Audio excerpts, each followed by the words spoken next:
Vous êtes-vous déjà demandé pourquoi certaines personnes semblent réussir à changer de vie en quelques mois, tandis que d'autres, malgré tous leurs efforts, continuent de tourner en rond pendant des années?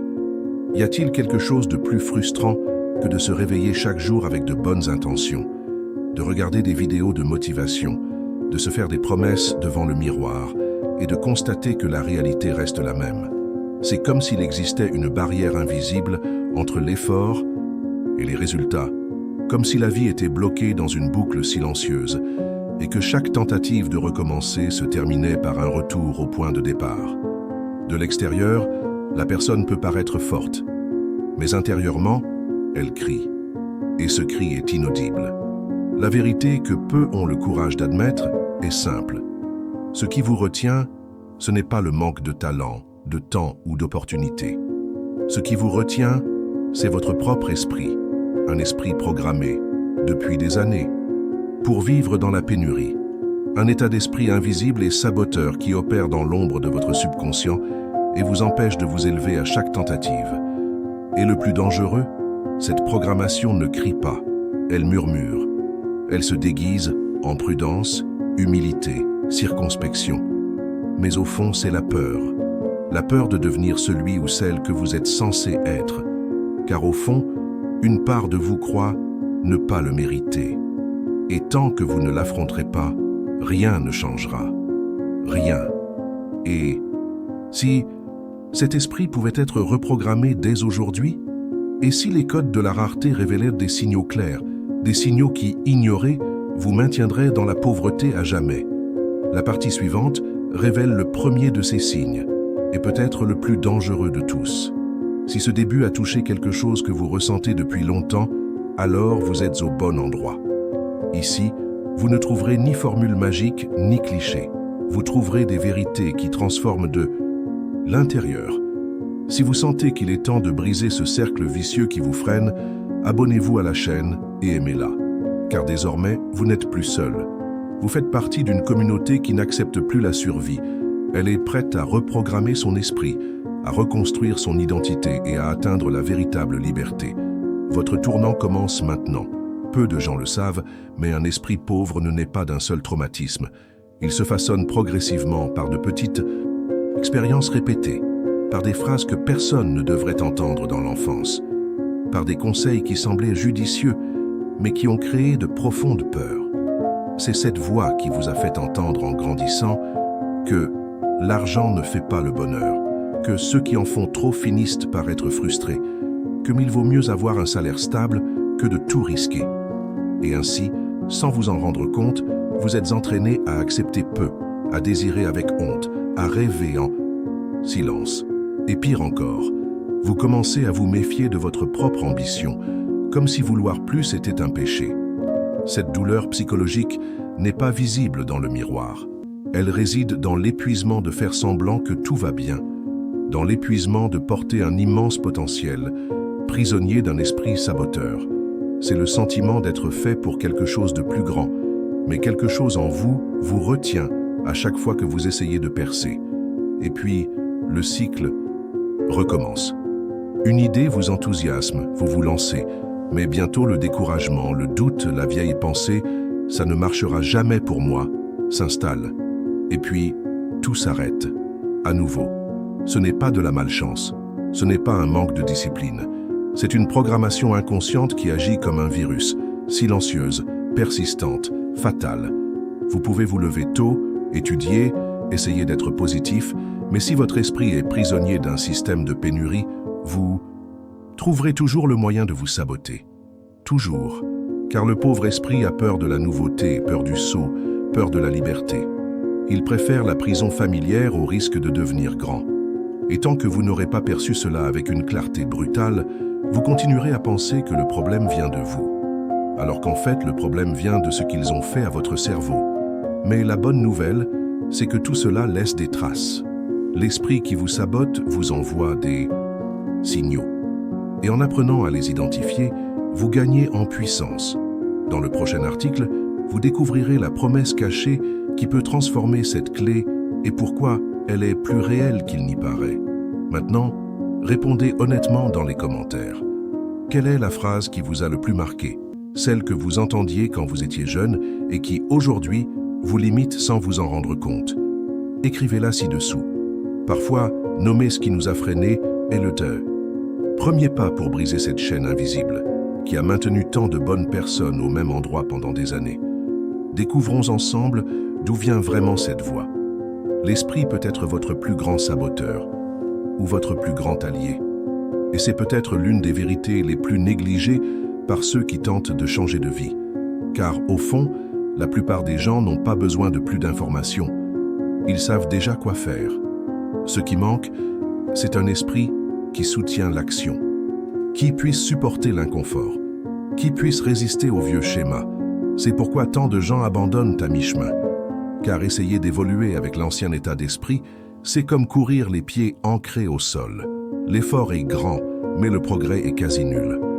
Dans cette vidéo, vous n'entendrez pas de phrases mièvres ni de promesses magiques, mais vous comprendrez, de manière directe et pratique, les 5 signes mentaux les plus dangereux qui vous maintiennent dans la pauvreté.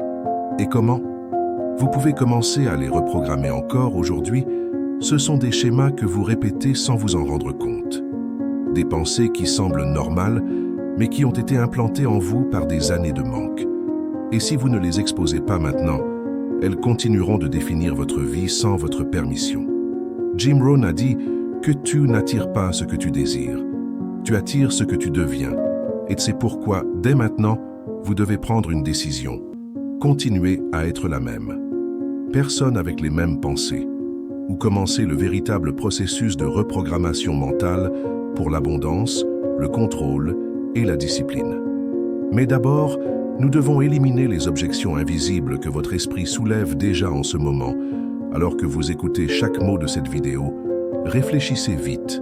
Quelle pensée vous vient à l'esprit chaque fois que vous vous apprêtez à accomplir quelque chose d'important? Et vous arrête.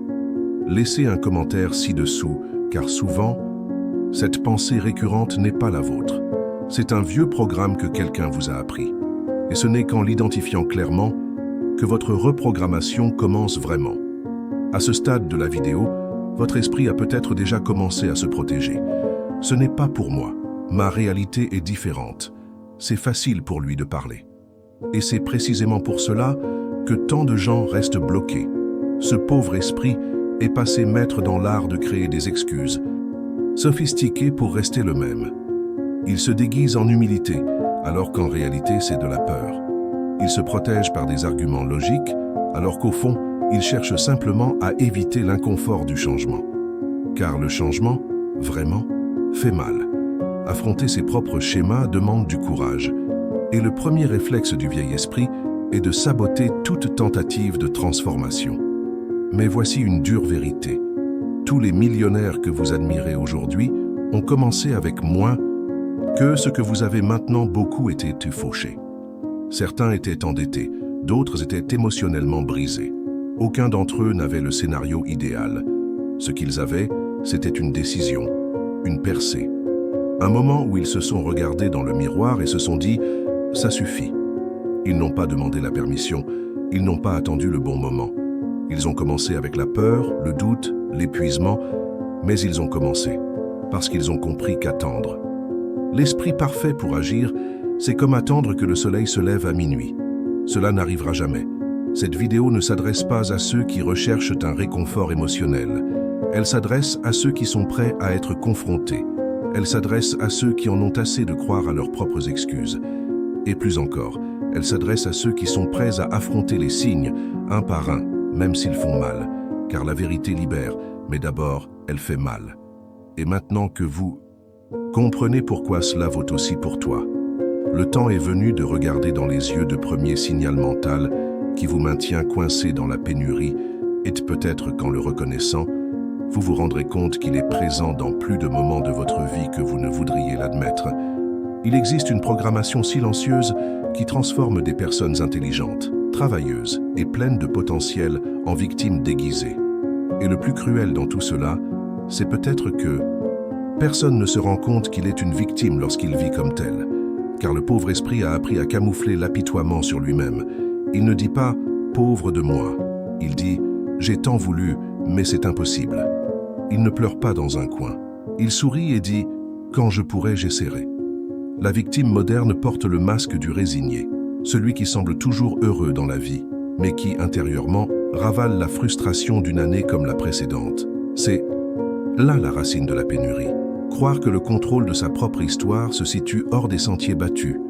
Accuser le gouvernement, l'économie, l'enfance, les parents, les patrons, les partenaires, les factures, le temps, le destin. L'état d'esprit de la victime est toujours « je voulais, mais quelque chose m'en a empêché ». L'état d'esprit de l'auteur est différent. Je ne l'ai pas encore fait, mais je le ferai, même si j'ai peur, même sans approbation, même sans garantie. La différence entre ces deux états d'esprit détermine qui s'enrichit et qui se plaint sans cesse. Et le piège est encore plus dangereux lorsqu'il se présente sous le couvert de spiritualité, d'humilité ou de bon sens. Combien de fois avez-vous entendu ou même prononcé des phrases comme « l'argent m'importe peu, je préfère vivre avec peu et en paix, l'argent n'apporte que des problèmes ». Des phrases qui sonnent bien, mais qui cachent un profond rejet des responsabilités. Car si vous n'assumez pas le rôle du protagoniste, quelqu'un d'autre écrira votre histoire à votre place, et cette personne n'a pas toujours vos intérêts à cœur. Jim Rohn a dit « La différence entre où vous êtes et où vous voulez être réside dans ce que vous n'avez pas encore fait. Et la question la plus importante maintenant est « Qu'avez-vous omis de faire parce que vous croyez, au fond, que ce n'est pas de votre faute? Quelle part de votre vie actuelle est encore écrite par quelqu'un d'autre? Et si vous ressentez ce schéma, ne vous en voulez pas, admettez-le simplement. Car la première étape pour inverser la tendance est d'accepter que votre esprit a été entraîné à être une victime, mais qu'il peut être reprogrammé pour devenir un agresseur. Prenez maintenant une grande inspiration, car le prochain signe exposera un blocage encore plus paralysant. La peur invisible qui vous fait éviter les risques, mais vous condamne à la stagnation. Le pauvre esprit n'a pas peur de l'échec. Il craint d'être vu en train d'échouer. Il y a une différence flagrante entre ces deux peurs. La première est humaine, naturelle, voire saine. Mais la seconde est paralysante, car elle n'est pas liée à l'échec lui-même, mais plutôt à ce que les autres penseront de vous. Le pauvre esprit a été entraîné à rechercher l'approbation, à vivre en sécurité, à éviter tout risque susceptible de générer embarras, jugement ou rejet. Ainsi, sans s'en rendre compte, il choisit chaque jour le confort de la stagnation plutôt que l'inconfort de la croissance. C'est comme si un système invisible fonctionnait en arrière-plan chaque fois que vous envisagez de faire quelque chose de nouveau. Le doute, la peur, et si ça ne marche pas, et si je perds mon temps, et si je regrette, surgissent, et puis vous abandonnez avant même d'essayer. Mais vous ne réalisez pas qu'en évitant le risque, vous acceptez le prix le plus élevé. Restez où vous êtes. La peur de l'échec se transforme silencieusement en permission de vivre une vie en deçà de votre potentiel. Jim Rohn a dit que la douleur de la discipline pèse des grammes, mais celle du regret pèse des tonnes. Et ce n'est pas une belle métaphore, c'est un véritable avertissement. L'esprit pauvre recherche le réconfort immédiat. L'esprit riche endure l'inconfort qui construit le long terme. Ce qui les sépare, ce n'est ni l'intelligence, ni la chance. C'est la volonté d'endurer l'inconfort du progrès. Car faire des erreurs fait partie du chemin. Mais se paralyser par peur de faire des erreurs, c'est choisir l'échec déguisé en prudence. Et le plus curieux, c'est que ceux qui ont peur de faire des erreurs ont rarement peur de stagner. Parce qu'on s'est déjà habitué à la douleur silencieuse du plus de la même chose. On a déjà normalisé une vie en dessous de la moyenne. Et c'est là que le pauvre esprit prend le dessus. Quand on n'a plus l'impression de perdre son temps, parce qu'on croit que c'est le meilleur qu'on puisse avoir. Mais il existe un type de sabotage encore plus subtil que la peur, celui qui feint le progrès mais cache la paralysie. Dans la minute qui suit, vous repérerez le troisième signe, et il pourrait se dissimuler dans votre consommation quotidienne de contenu. Nous vivons à une époque où le savoir est omniprésent. Vidéos, livres, podcasts, cours en ligne, citations motivantes qui surgissent sur les réseaux sociaux à chaque clic. Mais, paradoxalement, jamais autant de personnes n'ont été perdues, stagnantes et frustrées par leur incapacité à avancer. Et la raison est simple, quoique douloureuse. Consommer du contenu n'est pas synonyme de transformation. le pauvre esprit adore apprendre. Il se sent intelligent, évolué, moderne. Mais ce qu'il n'aime pas, c'est l'appliquer. Car l'appliquer exige des frictions. L'appliquer exige des efforts. L'appliquer exige de quitter la zone de sécurité mentale où tout semble aller pour le mieux. La plus grande illusion aujourd'hui est de croire que regarder 5 vidéos par jour permet de progresser. En réalité, il s'agit souvent d'une forme sophistiquée de procrastination. Les gens se nourrissent de connaissances comme s'ils cherchèrent du réconfort. Ils se sentent bien d'apprendre, mais ils ne réalisent pas qu'ils deviennent dépendants d'une motivation extérieure pour continuer à avancer. Et lorsqu'ils doivent agir seuls, sans stimulation, ils se figent. Car l'esprit n'a pas été entraîné à exécuter, mais à consommer. Jim Rohn a averti que « savoir est nœud ». Pas appliquer revient à ne pas savoir, et c'est la blessure la plus difficile à affronter. Car beaucoup savent déjà quoi faire, se lever plus tôt, éliminer les distractions, changer de cercle social, assumer ses responsabilités financières. Mais vous préférez chercher une nouvelle vidéo avec un nouveau secret miracle, plutôt que de mettre en pratique ce que vous savez déjà. C'est le cycle de la quête éternelle. Information, excitation, paralysie. Et ainsi, le temps passe, les vidéos s'accumulent et la vie reste la même. Le pauvre esprit confond clarté et transformation. Mais la clarté sans action n'est qu'un mirage. C'est un soulagement passager qui retarde le véritable changement. Et tant que vous continuerez à croire que vous évoluez simplement en comprenant le chemin, vous resterez bloqué là où vous êtes. Mais le signe suivant est encore plus profond, car il ne se déguise pas en croissance, mais en rêve. Il vous enferme dans un futur imaginaire, tandis que le présent vous file entre les doigts. L'une des stratégies les plus subtiles et dangereuses du pauvre esprit est de faire de l'avenir un prétexte. À première vue, cela ne ressemble pas à du sabotage. Au contraire, cela peut même ressembler à de l'espoir, une vision, une ambition. La personne élabore des projets incroyables, nourrit des rêves grandioses, envisage une vie complètement différente de celle qu'elle mène aujourd'hui. Mais tout cela s'accompagne toujours d'un ajout. Un jour, je commencerai. Un jour, j'aurai de la discipline.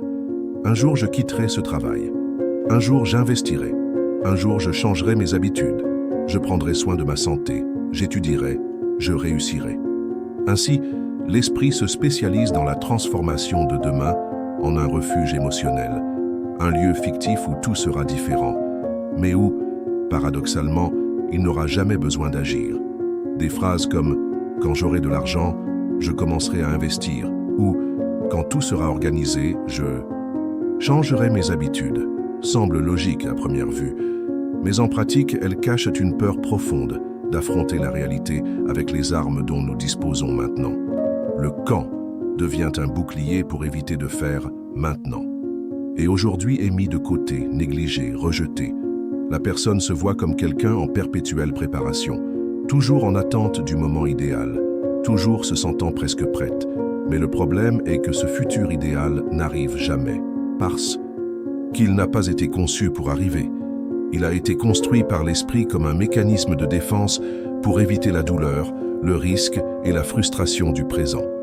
L'esprit programmé pour la rareté est obsédé par le contrôle. Il veut une sécurité totale, des garanties absolues, une marge d'erreur nulle. Il n'agit que lorsqu'il est certain que tout ira bien. Et comme cette certitude ne vient jamais, il reste immobile. Pire encore, il se sent occupé, productif, comme s'il progressait réellement. Alors qu'en réalité, il ne fait que se distraire. Il regarde des vidéos, lit des livres, range son bureau, mais évite l'action qui compte vraiment. C'est comme faire sa valise pour un voyage qui ne commence jamais. Cet esprit a aussi besoin d'approbation extérieure. Il veut que les autres lui disent qu'il est sur la bonne voie, qu'il confirme ses idées, qu'il valide ses pas. Et jusqu'à ce que cette validation arrive, car elle ne vient presque jamais spontanément, il se paralyse. Il se leurre avec des pensées telles que « ce n'est pas encore le moment, je dois attendre encore un peu, je ne vais pas le faire maintenant parce qu'un tel ne croit pas en moi ». Ainsi, la procrastination se fait passer pour de la prudence et la peur de l'échec se déguise en planification. Mais agir dans l'instant présent est douloureux. C'est courir le risque de commettre des erreurs maintenant, d'échouer devant les autres, d'être frustré sans pouvoir blâmer personne. C'est affronter le véritable inconfort d'avancer sans garantie. Et c'est pourquoi le pauvre esprit préfère vivre dans l'imaginaire. Car rêver de l'après ne fait pas de mal. Rêver ne fatigue pas. Rêver ne demande pas de réels sacrifices. Mais cela ne construit absolument rien. Un rêve qui ne se transforme pas en projet devient une échappatoire.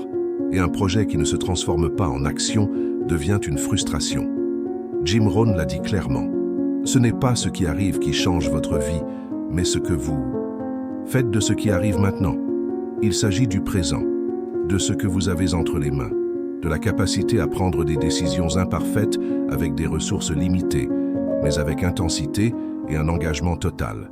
Car c'est ce qui distingue ceux qui transforment leur vie de ceux qui se contentent de recueillir les bonnes intentions. Ceux qui agissent aujourd'hui, même avec peur, même avec peu, ouvrent des portes invisibles. Ils attirent des opportunités qui ne seraient jamais visibles sur le papier. Pendant ce temps, ceux qui attendent le scénario parfait meurent dans l'attente. Le pauvre esprit déteste cette vérité. Il trouvera toutes les excuses possibles pour ne pas bouger. Il dira que vous devez encore étudier, qu'il vaut mieux attendre le changement de moi, que ce n'est pas le bon moment parce qu'il pleut ou qu'il fait trop chaud. Il veut vous faire croire qu'il prend soin de vous, mais en réalité, il vous enfonce dans un cercle vicieux de sabotage émotionnel. Et plus vous nourrissez ce schéma, plus il se renforce. Jusqu'au jour où vous vous retournez et réalisez que vous avez passé les meilleures années de votre vie à vous préparer, mais jamais à vivre. L'esprit du millionnaire fonctionne à l'inverse. Il n'attend pas la permission. Il n'a pas besoin que tout soit parfait. Il agit. Il part de zéro, avec le doute, la peur, avec peu. Mais il commence, parce qu'il comprend que le processus façonnera le chemin. Cette clarté vient avec le mouvement. Que chaque étape, même incertaine, fait déjà partie de la transformation. L'esprit riche est guidé par la décision, non par la prédiction. Il apprend, corrige, s'adapte, résiste, mais ne paralyse jamais. Elle comprend que l'action imparfaite d'aujourd'hui sera toujours supérieure au plan brillant conservé pour demain. Qu'attendre le bon moment revient, en pratique, à reporter sa propre liberté. Que l'inconfort d'essayer maintenant est passager, mais que le regret de ne pas essayer peut durer toute une vie. Et c'est à ce stade que beaucoup restent bloqués pendant des années, avec de beaux objectifs sur le papier, mais des résultats invisibles dans la réalité. Ce sont des gens qui étudient, s'informent, désirent, mais n'agissent pas. Et pendant qu'ils attendent que leur vie idéale commence, d'autres, avec moins de talent, moins de temps, moins de ressources, construisent déjà dans le chaos, semant les graines de l'action concrète. Et peut-être que vous, qui nous observez maintenant, en êtes-vous là, avec des idées incroyables, mais pas de mise en œuvre, avec des rêves légitimes, mais pas d'action concrète. Et cela ne vous rend pas faible, cela vous rend humain, car c'est un piège silencieux, courant et extrêmement dangereux. Mais la bonne nouvelle, c'est qu'il peut être déjoué, à condition d'avoir le courage d'affronter le présent, de cesser de romancer le futur idéal et de commencer à respecter l'urgence du présent. Car tout ce que vous désirez, liberté, paix, épanouissement, reconnaissance, se cache dans l'action que vous évitez aujourd'hui. Mais il existe un blocage encore plus profond, un blocage qui déforme complètement votre perception de l'argent, de la valeur, de la richesse et de votre propre valeur. Un signal qui, s'il n'est pas détecté, vous fait saboter toute réussite avant même qu'elle ne commence. Et c'est le signe suivant qu'il vous faut identifier, car il agit peut-être dans votre esprit en ce moment même, sans même que vous vous en rendiez compte. Et tant qu'il sera actif, tout vous paraîtra plus difficile qu'il ne l'est en réalité. C'est le signal le plus invisible et peut-être le plus puissant de la programmation d'un esprit pauvre. Il ne s'agit pas seulement de ce que vous faites avec votre argent, mais de ce que vous sentirez à ce sujet. Car souvent, le sabotage financier ne vient pas d'un manque d'effort, de talent ou de stratégie, mais plutôt d'une guerre intérieure non résolue. Une partie de vous aspire à devenir riche, et une autre se sent coupable rien qu'en y pensant. Une autre partie de vous rêve de liberté, et une autre encore associe l'argent à l'arrogance, à la cupidité, voire au péché. Et lorsque ces deux camps s'affrontent en vous, peu importe vos efforts, le conflit vous bloque. Cette relation émotionnelle déformée avec l'argent commence tôt. Nous grandissons en entendant des phrases comme « l'argent est sale »,« les riches n'entrent pas au paradis »,« ceux qui ont beaucoup l'ont pris à quelqu'un d'autre »,« l'important est d'être en bonne santé ». Ces phrases semblent anodines, mais elles instillent des croyances dangereuses. Et le plus pervers, c'est que ces croyances ne disparaissent pas avec l'âge. Elles grandissent avec vous. Et si on ne les remet pas en question, elles continuent d'influencer chacun de vos choix financiers. Du refus d'une opportunité par sentiment d'inutilité au sabotage de vos propres revenus par peur de vous perdre. Jim Rohn a dit « L'argent est un excellent serviteur mais un terrible maître ».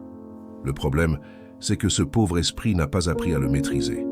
Il le craint, il le rejette, ou pire, il le désire secrètement, mais le blâme quand il arrive.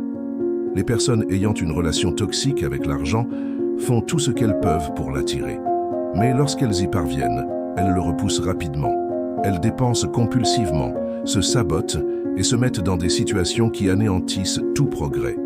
Car, au fond, elles ne se sentent pas à l'aise avec l'idée de la prospérité.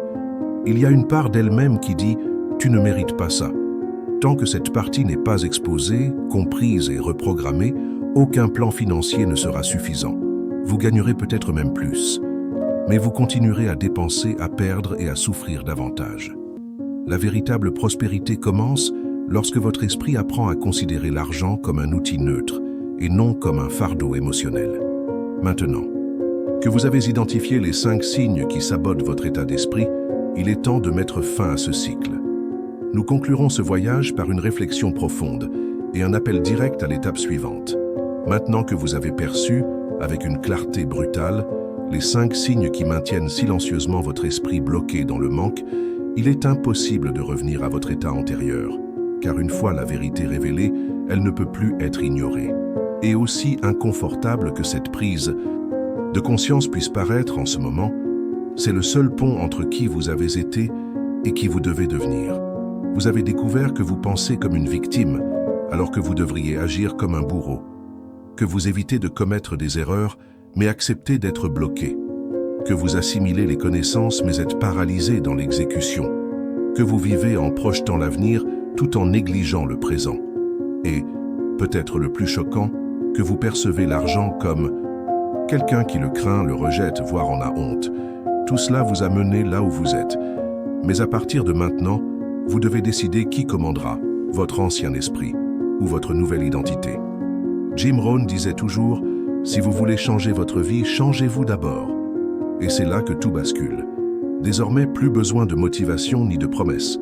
Il vous faut une décision. Vous devez entamer le processus de reprogrammation profonde, celui-là même qui a transformé des gens ordinaires en millionnaires discrets. Et cela commence par une étape simple, s'engager dans ce nouveau voyage mental et émotionnel. Donc, si ce message vous parle directement, et si vous avez l'impression que cette vidéo décrit exactement où se trouve votre blocage, abonnez-vous à la chaîne maintenant. Pas seulement pour vous soutenir, mais aussi pour symboliser votre rupture avec l'ancienne version de vous-même. Appuyez sur la cloche, car vous le découvrirez dans le prochain épisode. Comment reprogrammer ces schémas en pratique, en utilisant les mêmes commandes mentales qui créent la discipline, la concentration et la liberté, même au milieu du chaos. Cette vidéo a marqué le réveil. La prochaine sera celle de la reconstruction. À ne pas manquer.